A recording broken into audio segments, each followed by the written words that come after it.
Good evening, everyone, and welcome. Bonjour et bienvenue.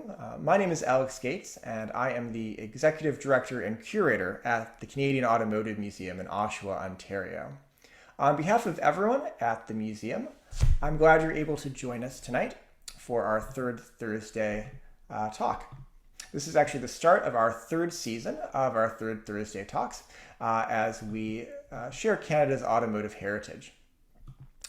Tonight, we once again have participants registered from across Canada and the United States and beyond. I'm glad to see many of you returning once again and some new faces joining us for the first time as we explore our various automotive history topics. To begin with, let me cover a few technical details. We are using the Zoom webinar platform, so as a participant, you're able to view our screen and our videos, but your cameras and sound are off on your end. So you can sit back and relax this evening. Enjoy the show. If you want to have dinner while you're watching, we won't mind. Demeric Depensier is going to be, who is our exhibit and project coordinator, is going to be monitoring our Q&A throughout the evening. So if you have any questions, you can drop those in the box at any point, and we will get to them at the end of the talk. We should have about 15 minutes for the Q&A. We'll cover as many as possible, but if we're not able to get to your question, we can certainly follow up using the email address that you used to register tonight. We can do that after the talk.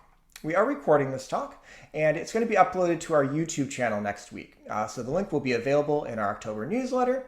You can also find it on our social media channels, and of course, the Canadian Automotive Museum YouTube channel as well. Also, following the survey, you'll receive following the talk, you will receive a brief survey just to give us some feedback on this event. Your feedback is always appreciated. Our Third Thursday Zoom series is going to continue on October 20th. Our special guest is going to be Janice Swales, who is with the Yukon Transportation Museum.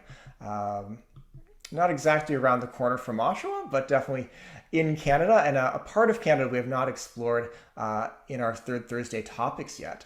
So Ms. Swales is going to be speaking on tall tale postcards and the Alaska Highway. It's actually the 80th anniversary of the Alaska Highway being built.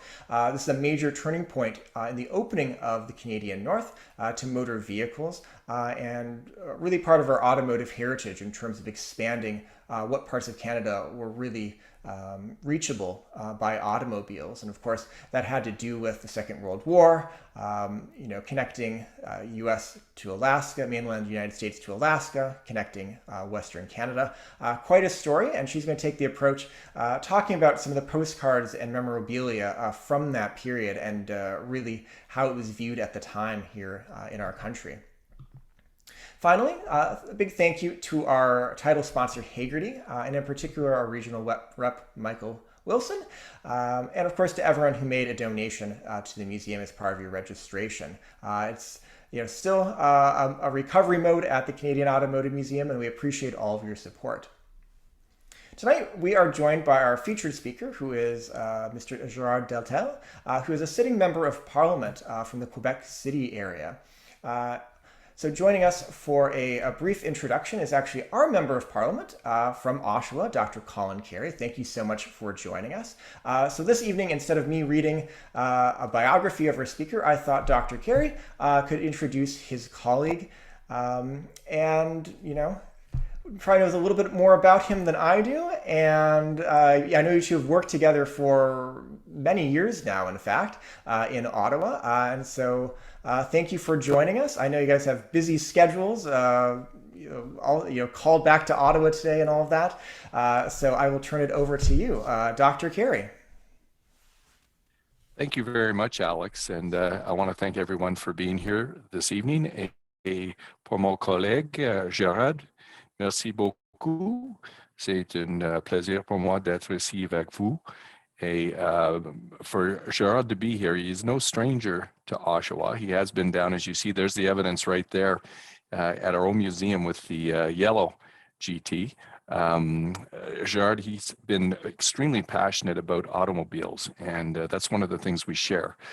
Coming from Oshawa, that's been one of my passions, and the history of the automobile. And I'm so much let's just say, in awe with the ability that he has to put together a little bit of Canadian history with his green Manic GT. Any of you that are watching today that know these older cars, they can be quite finicky and sometimes a little bit difficult, and they have their own personalities. But Gérard, he's been out there driving it around, of my understanding. He loves these mechanical things. We also share a passion for the aerospace industry. He likes these ultralights. I'm currently trying to get my pilot's license. We'll see how that goes, Gérard.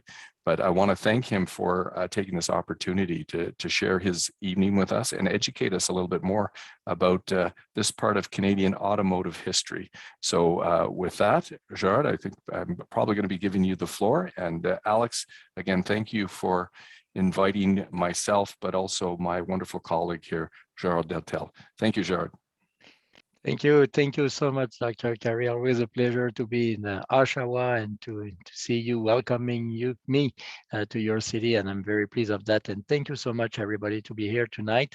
And thank you for the Canadian Automotive Museum to invite me to have a presentation for this very unfortunately not well-known affair, which is the Manic GT, the only Quebec car produced after the war, owned by Canadian and mass-produced here in Canada, the Manic GT. So I want to thank you. And as Dr. Colin Carey said, I was there in your museum 3 years ago. And just for the funny fact, it was not funny for me at that time, but exactly that picture has been taken on December the 12th, 2019 at around noon.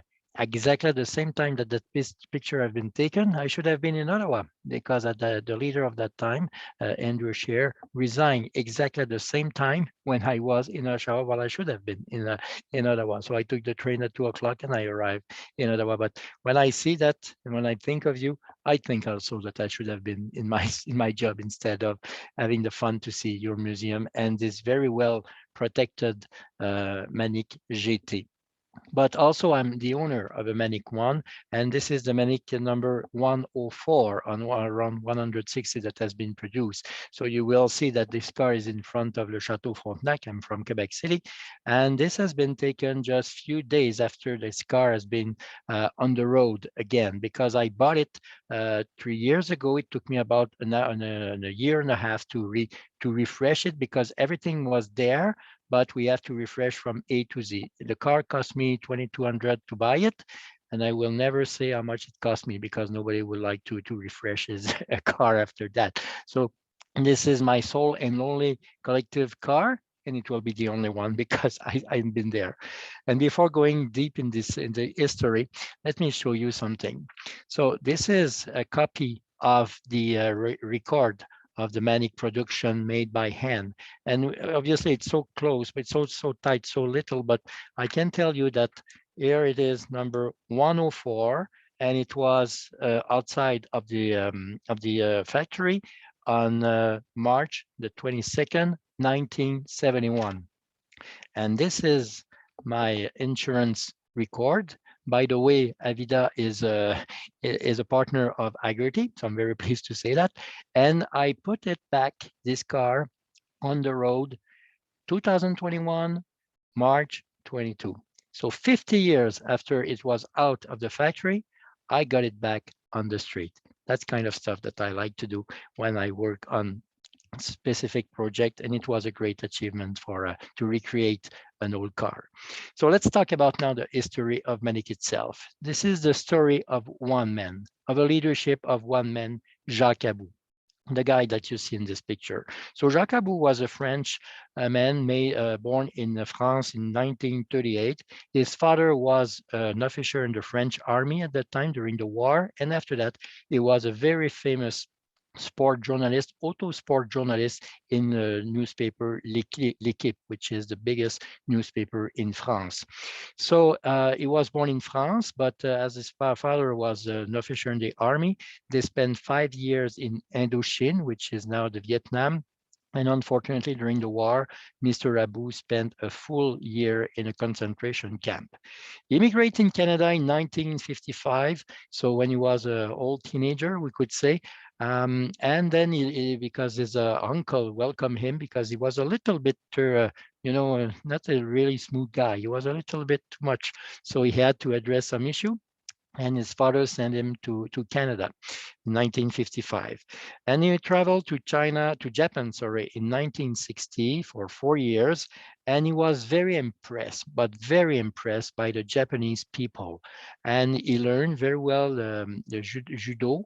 And he was even selected by the French group to participate in the Olympic in 1964, but he had an injury, so he was not able to attend in Tokyo the Olympic game.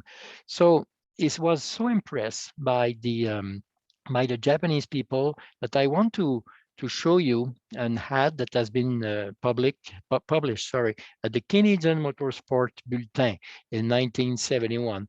And you have this ad on the screen right now. And let me read you some of the 2 or 3 first paragraphs. Meet a man who began with only a simple Japanese proverb, "There is nothing man cannot do."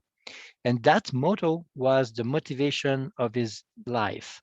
And meet Jacques About, young Quebec industrialist whose dream was to conceive an automobile in the image of Canada herself, an expression of synthesizes the American virtues of strength and efficiency and the European sense of graciousness and space, unquote. So I will get back to that a little bit later, but keep in mind that this gentleman, Mr. Abu, is really the key man who did everything to create the Manic car. So Mr. Abu, when he got back in Quebec, in Canada, in around 64, 65, 1964, 1965, he was hired with Renault Canada as a PR man. And he had to launch a study. Renault asked him to launch a study about the Alpine car, which is part of the family of the Renault team, but it is a really true sport car. And I know some of you know it quite well, that what Alpine car are, and especially those who are following the Formula One race, because Alpine is still there. So they had a study to see if Canada will welcome that kind of car on their land. So the result, the conclusion of that study is that yes, Canada will welcome that kind of sport car, but unfortunately, Renault said to Mr. Abu, we will not do it. Keep your word, but we will not have Alpine on Canada. So Mr. Abu was upset, and he said to the boss of Renault, he told him, if you don't do that, I will create my own little sport car here in Canada. And then he slashed the door. Maybe it was not exactly like that, but what this oral history is telling to us, to create his own car. First of all, Mr. Abu, before creating a GT car, he created a sport racing team, Team Manic. So what about Manic? Where does it come from? Manic was the biggest dam and is still the biggest dam of that style, 1.3 kilometer. It was done in the Quebec from 1958 to 1968. So during 10 years, everybody talked about that big, huge project. It was the first time that Hydro-Québec produced that kind of dam, which is still the longest and the biggest of its style in the world. So people were very proud of that. During the Centennial Expo Montreal in 1967, they broadcast live the work in the Quebec, the Quebec building at the Expo 67. So it was a very big project, and everybody in Quebec were proud of that. So it gave inspiration to Mr. Abu. He wanted to create a brand new car with the Canadian style. So this is why he named it on behalf of the Manic. And let me quote him when he said that in an interview. For a Canadian, and more particularly a Quebecois, Manic is a symbol of stretch, of perseverance, of technical success, of surpassing man before nature. Manic is the abbreviation of the Indian word Manicougan, name given to one of the most imposing hydraulic dams in the world. Choosing such a name identified the car with the Canadian reality dear to all. unquote. And to tell you the truth, with the next picture, you will see quite clearly that I really enjoyed that history. So this is why 2 weeks ago, I went to Manic itself with my own Manic. And by the way, it was the first time in the Canadian history that a Manic went to La Manic. And by the way, it was a very nice day. It was a road trip of 1,300 kilometers for my car, and I had no problem with that. Obviously, I was a little bit concerned, but I took my time and I achieved it. And I was very pleased to see the Manic at the Manic. So let's get back now to the history and talking about the racing team, the start of the Manic GT. So all started in a very small garage in Longueuil on the South Shore of Montreal. As you can see, it was very modest at the beginning. And then you see the first car of the Manic racing team, which is a monoplace Formule C bought in France for $4,000. And the team survived this situation, even if it was a bunch of young guys working around that, but it survived because they got the sponsorship of Gitane, which was a tobacco, big, huge company in France. And Gitane gave them $6,000 to be the sponsor of this racing team. So now let me introduce you those three personality were the key member of the Manic team. First of all, on your left, you have Mr. Abou. I talked about him. The one that you have in front of you is Maurice Gris. Maurice Gris was young, 19 years old only. He was from France. He was hired by Renault in Montreal, and he crossed the Atlantic Ocean, and he got very well with Mr. Abou. So this is why Mr. Abou hired him as the chief mechanic of the Manic team, even if he was only 19, 20 years old at that time. And on your right, you have Mr. Serge Soumil, a young guy of 23 years old who was a designer and is the one who designed the car. So you have the brain behind the show, I would say, Mr. Abou, the mechanic guy, Mr. Gris, and the designer, Mr. Soumil. So the racing team got very well. Tell you the truth, it was a good start. They drove only 2 years, but it was very efficient. They had a speed record at Mont Tremblant. They had some victory at Sport. So it was very, very good team. Not big one, but at least they achieved something. So as it was from Quebec, as it was owned by Quebec people, and as it was, brand new, and the name Manic, everybody talk about that, they had a lot of attraction for people and also from the media. You had a lot of article in the newspaper and also on TV talking about that. So they even have, and we will see that in the next picture, they even have a really sporty car. As you can see, this is the Formule C. The one up there is a Formule C, but the one downstairs is a rally car. And it was supposed to be driven at Sebring, but unfortunately, during their road test, they had an accident. And the car was not destroyed, but was no more operational.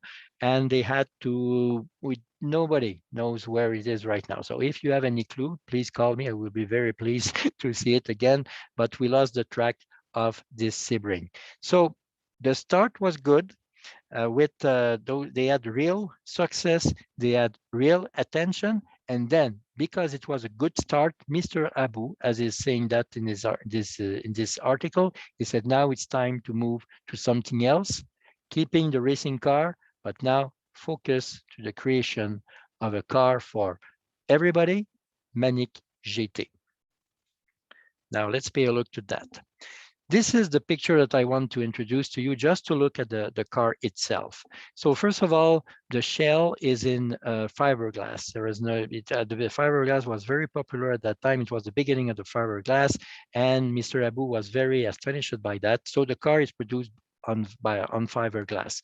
So if you look at the front of the car, you look at it like, yes, this is look like a, Sometimes people will say something like a Porsche, like an Opel, but it was an European look. Now, if you look at the back of the car, it looks like more, I would say, American car. Because in the back, some people will say, well, it looks like a Javelin, could look like also another car like Camaro, Firebird, GTO, or Corvette. Look at the back of this car. It really looks like a Corvette. So This is exactly what Mr. About expressed in his quote that I gave you a few minutes, the ad that we have in the newspaper, is that, you know, the front European, the back is American, and the art is Canadian. So this is the car that you want to produce, a very typically Canadian or Quebecois car. So now let's pay a look to the frame and everything else. So basically speaking, the frame was exactly the one that it was for Renault 8. Renault 8. So they took the frame, they took the direction of the car, the driving of the car, the suspension of the car, the brake of the Renault, and also the engine of Renault. Now, if we look at the engine itself, what we can see is that a very small engine in the back of the car. So the engine was a 4-cylinder engine, 1.3 liter. There was 3 different motor for the Manic. First of all, the average one made by Renault with around 65 horsepower. The second one was Manic Auto Bleu, the one that I have in my car, which was a little bit stronger, a little bit more efficient with 80 horsepower. And there was also the option to have a Gordini engine there, but they never put any Gordini engine in the car in the production of that. So as you can see, and by the way, this is my Renault disc that I bought to recreate my my number 104, but this is exactly how it looks when they started to create the car. So it's quite interesting to have only one big supplier for the part, but it was part of the problem of the business later, and I will explain that to you. So now if we look inside of the car, this is the inside of my personal car, my 104. As you can see, it's very simple, but very sporty too.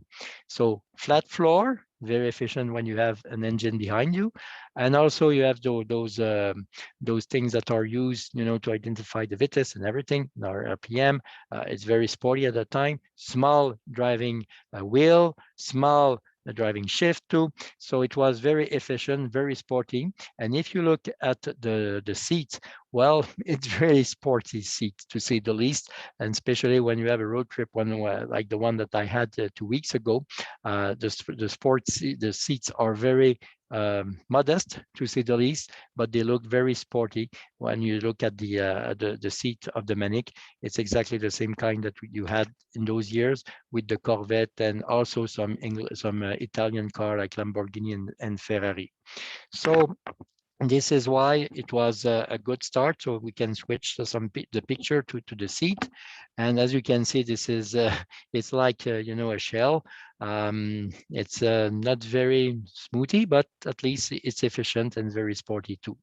So the first time the car has been shown at a auto show, it was in April 1969 in Montreal. As you can see behind the car, you have Gitane, and what is funny with this situation is that, as you can see, there is no door for the driving seat.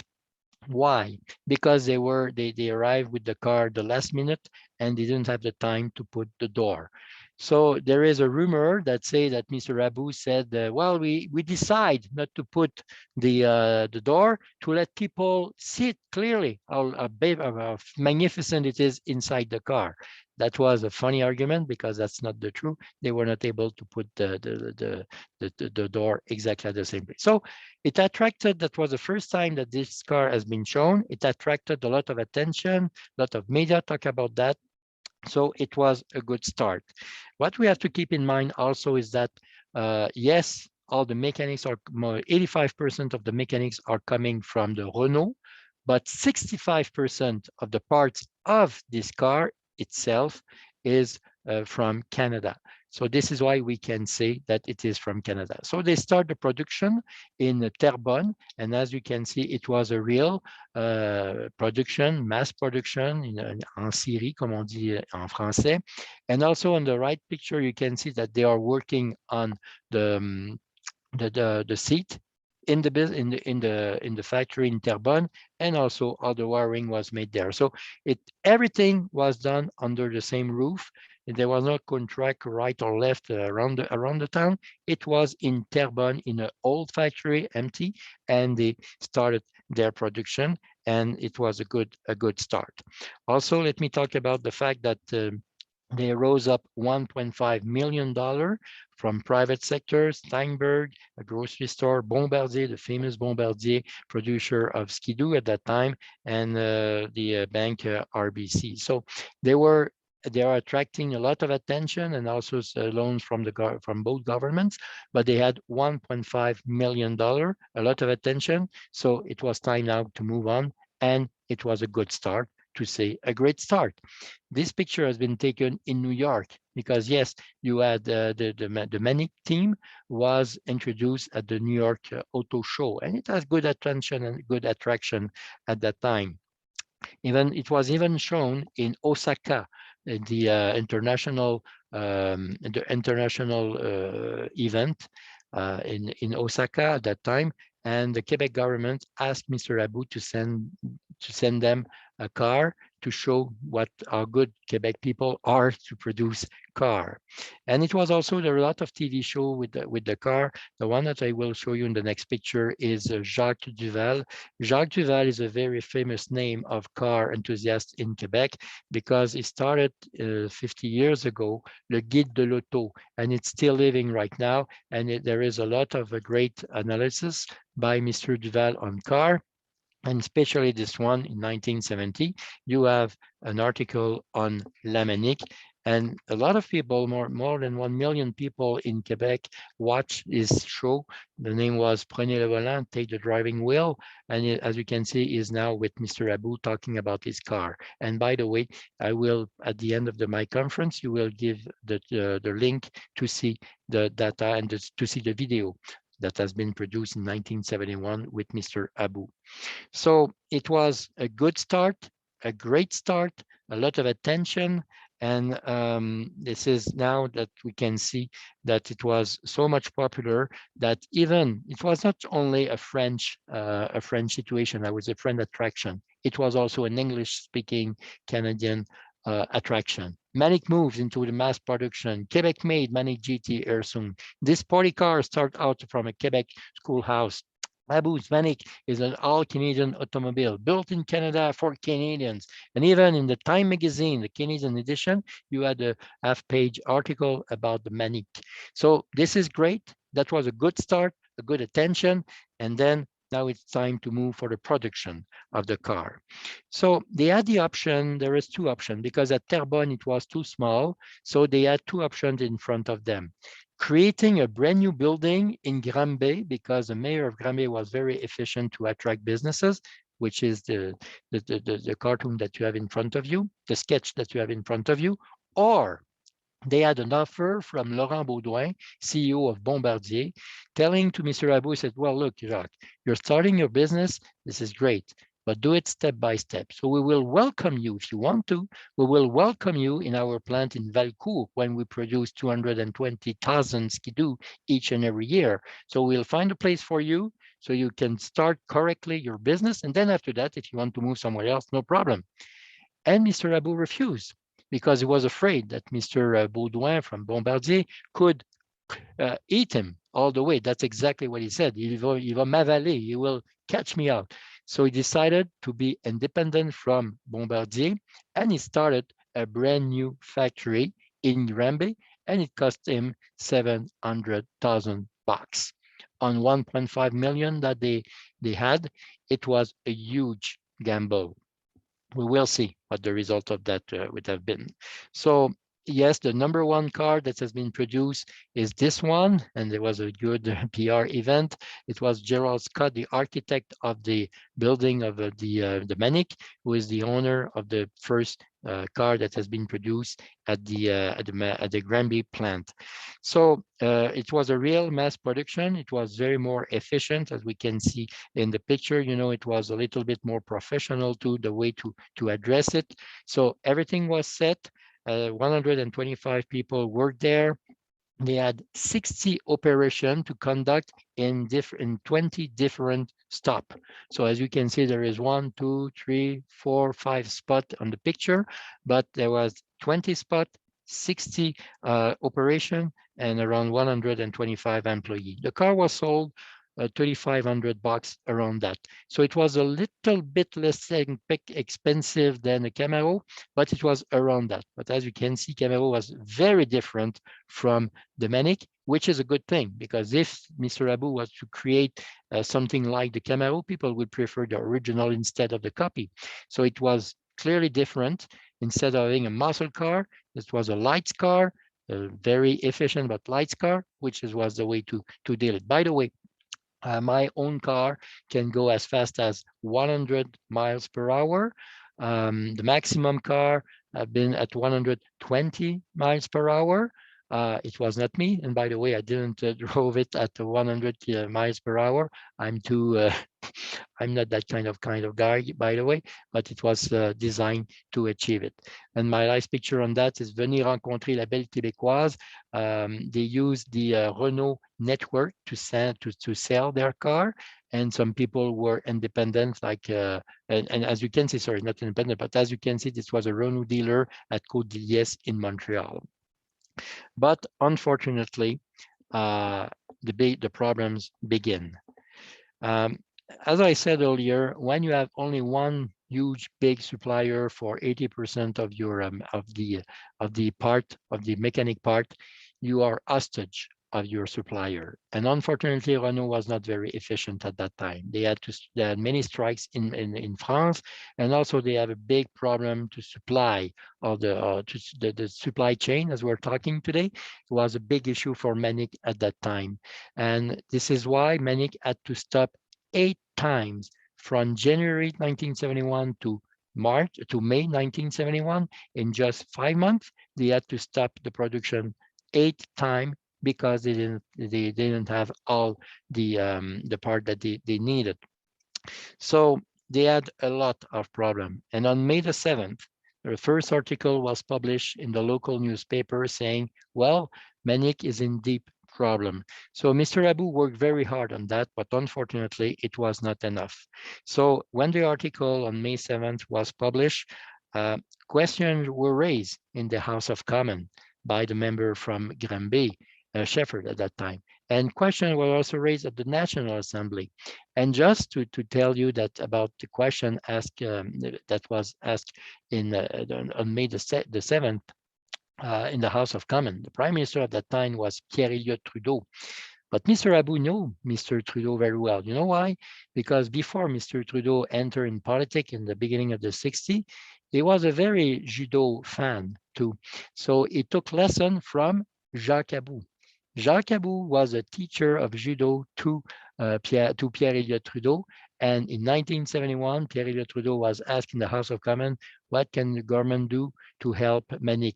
And the Prime Minister rose up and said, I've never known about that, but I will watch it carefully. And he was serious on that, because 4 days later, 2 civil servants from the federal government went to the business, to the factory in Granby, and asked Mr. Abou, what can we do to help you? So when the article on May 7th was published, a lot of anxiety rose in Granby, and unfortunately, the board of the company met in Montreal at the same time, and they said, "Look, Mr. Abou, we want to continue, but for that we need to have a strong involvement of Renault, and they have to accept that if they don't deliver correctly the parts, they will be penalized." So that was the deal that the board said to Mr. Abou. You have to convince Renault that they will sign something that will be assured that if they are not doing their job correctly, they will pay for that. So it took 2 weeks to receive the answer from Renault of that proposal, and Renault said no. So on May the 17th, the Renault sent their message saying it's over now, we're not moving anymore. And on May the 21st, it was the end of the Manic production. So obviously it was a very sad situation for all of them, and they were very upset, but they had to deal with that. So why? What did happen with this? So as you can see, those articles, you have on the right the article of that weather list on the 7th May, the first article that raised the fact that Manic was in the deep problem. Manic en faillite dans 3 jours. And you have other article after that. Manic needs $400,000 to, if not, they will shut down the factory. Faillite de Manic. Manic needs $350,000 to survive, and Quebec work hard to find solution to help Manic. So it's shut down very fast. Why? In my perspective, and there is a battle between people who are very attracted by this history. In my perspective, there is three main reasons. First of all, supply chain. When most of your mechanical parts are in the hands of one supplier, you are in deep problem if there is some problems. And yes, they had problems with their supplier, first of all. Secondly, no more money. And we understand that the fact that to raise $1.5 million was a lot of money at that time. But when you spend half of them to create a building instead of producing car, well, you have no more money. They cost them $8,500 $8,500 a week on payroll for their employee. So money was leaving very fast. And when you cannot sell your car because it's not finished yet, well, you have that kind of problem. And my third reason, and I would like to see this the next picture, not this one, but the other one. So you see the number 104, and look at the car, but look behind the car. And what you see behind the car is a huge wall of 10 foot high of snow. So what is the link between that and the problems? Because in Quebec, in March 3 and 4, 1971, we had what we are still calling right now la tempête du siècle, the century's tempest, the snowstorm that we had in Quebec. And because of that, part were stuck in Halifax. Train was supposed to travel it in 2 days. It took them 2 weeks. So unfortunately, they had a supply problem. Obviously, this problem is linked to the first one, supply problem, but also the fact they didn't have enough money. And we have to keep in mind that Mr. Abu refused the offer made by Bombardier, and 25 years later, it took him 25 years. And I will show you an article that I have live. And it's very tough to see, but it's very interesting also to recognize that this is exactly what Mr. Abu said 25 years ago. The mistake that I didn't say yes to Bombardier. L'erreur a été de ne pas s'associer à Bombardier. So it took Jacques About 25 years to recognize that it should have break a deal with Bombardier instead of creating his own factory. And by the way, the factory is still there. I have a picture of my car in front of that factory.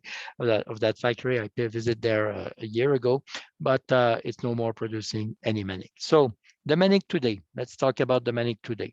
So we have to recognize that 160 cars has been produced. Among them, around 15 are still on the road, like mine.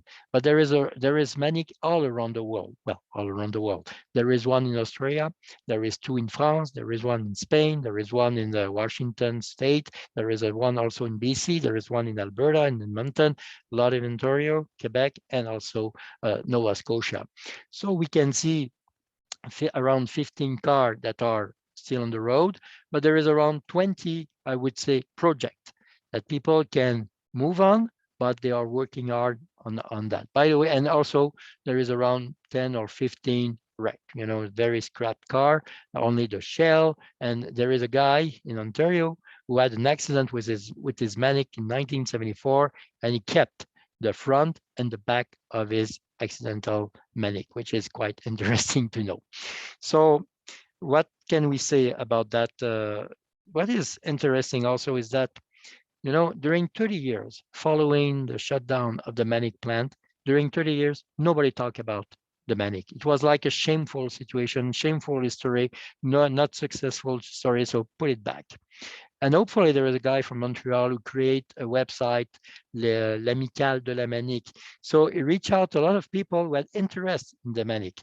And 2 years ago, it was, 1969 to 2019, there was a 50th anniversary of the creation of the Manic. And you had 2 full-hour report made by 2 different business to create a documentary report that has been broadcast on TV, two different. There was two other TV show conceived only on the Manic, and tens and tens of article celebrating the half of century of the end of the Manic. So this is why, folks, I'm very proud to be owner of one of this Manic. It cost me a lot because I'm not a mechanic. So I said, people are asking me, so are you a mechanic or doing something? Well, there's something on that. I said, yes, my wallet is very efficient, but not me, unfortunately. But it's part of the fun to know I'm an historian before being a journalist and before being a politician. I've been an historian. I was studying history at the Laval University. So I love history. I love my country and I love cars. So this is why I'm very proud owner of the Manic GT number 104. So that was my presentation. Folks, I will welcome your questions. Well, thank you very much, Mr. Deltell. For everybody watching, please type in your questions in the Q&A feature on Zoom, and we'll get to them as they come. But I guess to start us off, Mr. Deltell, you mentioned a lot about the racing success of the Manic racing program. Did Abu just kind of drop the racing side of things the moment he got started in car production? Was there ever any attempt? Well, it didn't drop it, but it focused more emphasis on the production of the Manic GT. We have to understand that the start of the company was based on the racing team. They had huge success, but it was not a big racing team. They create 4 Formula C in all their history. We also have to keep in mind that it started in 1968, the racing team. And after that, in 1969, it started the Manic GT, and it shut down in 1971. So it's a very short time agenda. And yes, it still continued to produce a car like the one that we have seen. The Sebring was supposed to be the rally car that was supposed to participate at Sebring, was produced in 1970 and was destroyed in 1971. So it was still there, but they put more emphasis on the Manic GT. Okay. Alain wants to know, is there an official register of all the Manics that are out there? I know you have the production documents, but do we have something more current? No, there is. This is a picture of the one that keep that in his house, and the keeper of the history of the Manic is Pierre About, the son of Jacques About. Unfortunately, Jacques About died dramatically in 2013 after a snowstorm. He went to the ceiling, not the ceiling, but the roof of his house, trying to pull out all the snow, and he fell and he died. So it was very tragic in 2013. But Pierre, his son, is now 51. He was born on November the 11th, 1970. So he will get 52 in a few weeks. Pierre is the gatekeeper, I would say, is the one who keep all the memory and all the documents. So yes, there is a registry. This is a picture of one of the 3 pages. There is a registry of all the Manic that has been produced. It's like la pierre de base de l'humanité. So we have to keep that very, very seriously. A semi-related question that might also be a little bit for Alex. What's the number on our Manic? How does it figure relative to number 104? I think our exhibit coordinator actually did. Demarc, I think you actually have the research file on the Manic. I think it's 85, 87, but I should have known that. I should have checked that. Because we have one, and there's also one at Canada Science and Tech Museum in Ottawa. Yeah, exactly. And ours actually came from there. It actually came from the National Museum back, I believe, in the early 90s. It was transferred to us. They ended up with 2. And so we ended up with the yellow one. And they have a white one, I believe. So there is 3 Manic in the museum. Yours, one in Montreal, in Ottawa, and another one in Trois Pistoles in Quebec. Okay. Trois Pistoles is around 250 kilometers from Quebec City, and they own one.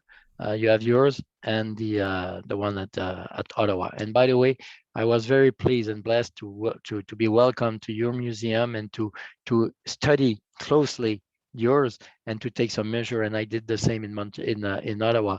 They gave me the opportunity to take all the measure necessary to recreate my 104. I'm just pulling up our research notes on the Manic in the background. A couple more technical questions. Let me see here. Colin wants to know a little bit more about the gearbox and the transmission in the car. What kind of shifting? And did you have any options? Was it how many speeds? Did you have an option for automatic, or was it all manual?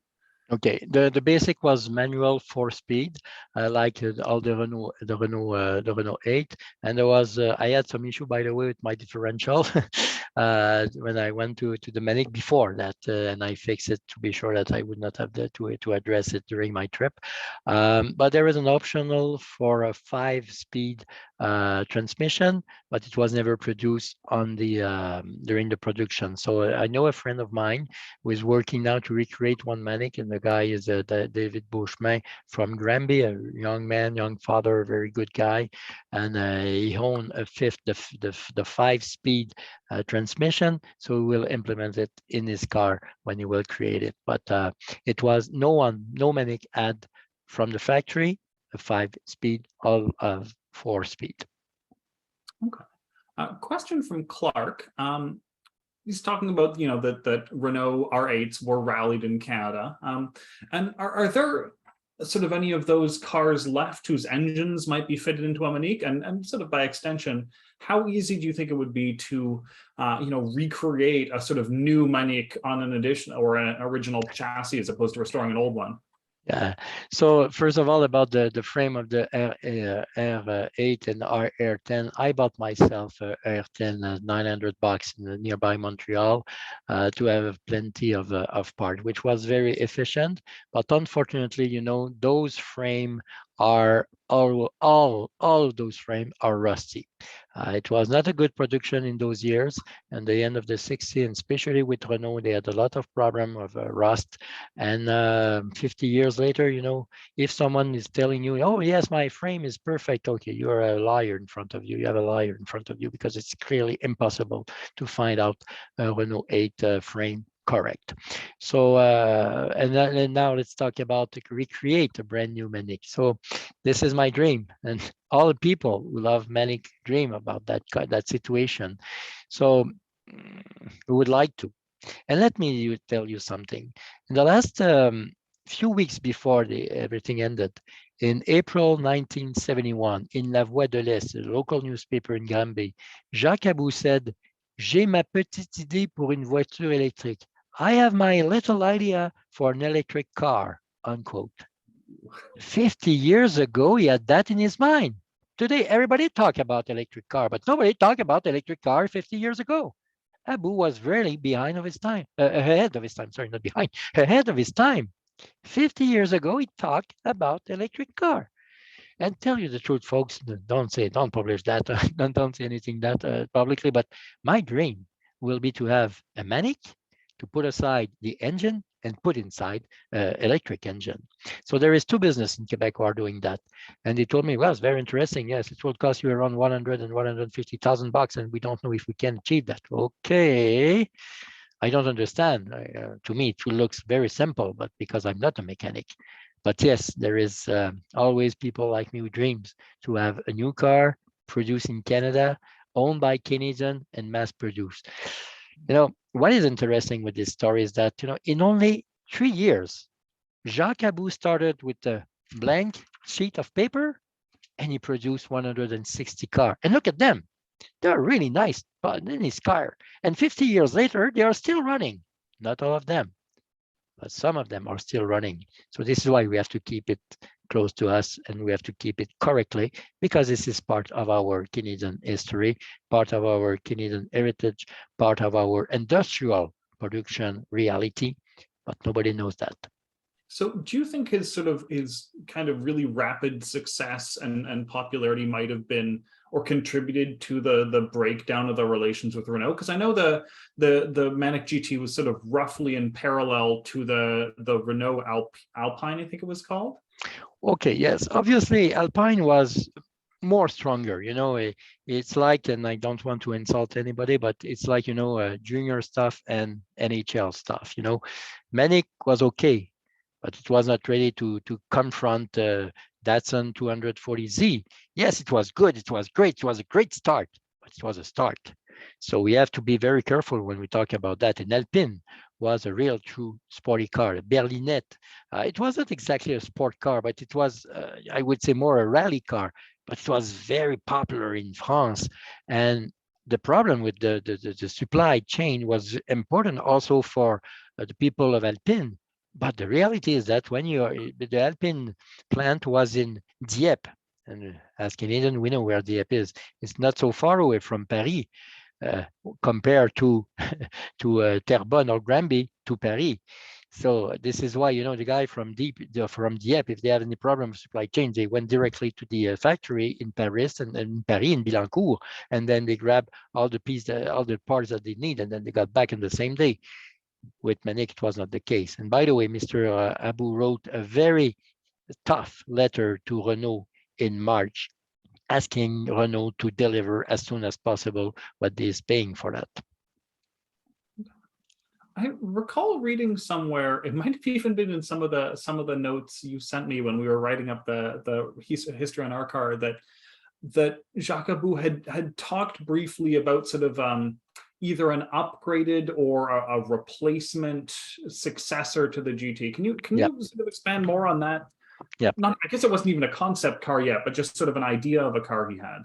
Yeah, realizing that, having a small engine and depending on only one supplier, it was a big mistake. He looked around, and then he decided to create a very expensive car, a very niche car for wealthy people with a V8.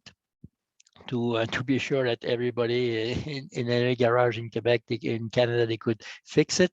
It would have been a Ford or AMC was in the conversation with AMC to create a car. And by the way, the first design of that new car was with gold wing, exactly like the DeLorean and exactly like the Bricklin.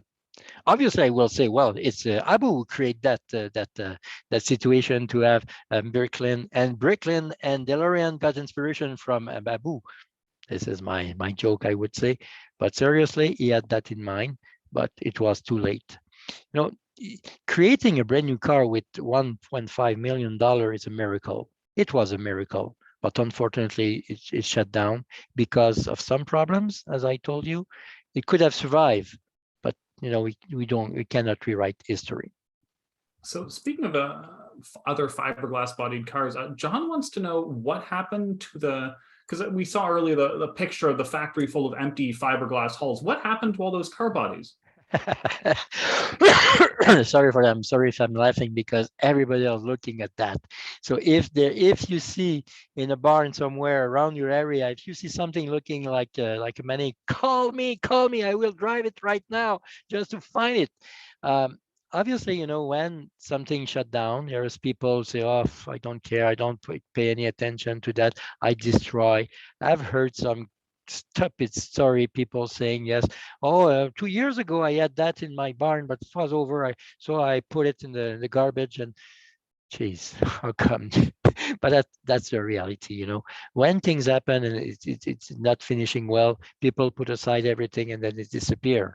And now 50 years later, we are looking at each and every piece of that. And we have a group of friends in the network, les amateurs de Manic GT on the Facebook page.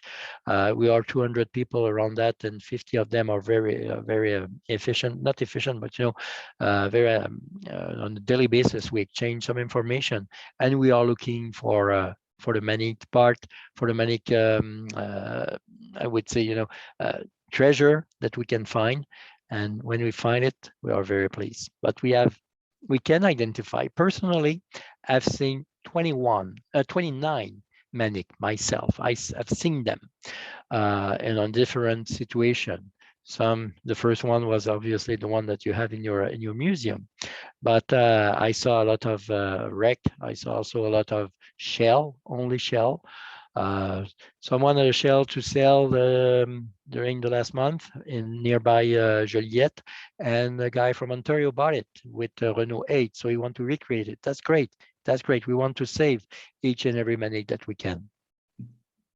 So I know, and this is a question from Dennis, so thank you, Dennis. How much, because there's obviously a fairly large amount of material that's been saved by the About family of, personal photographs and their records, but how much actual information and literature from the factory do we have, still available and still preserved?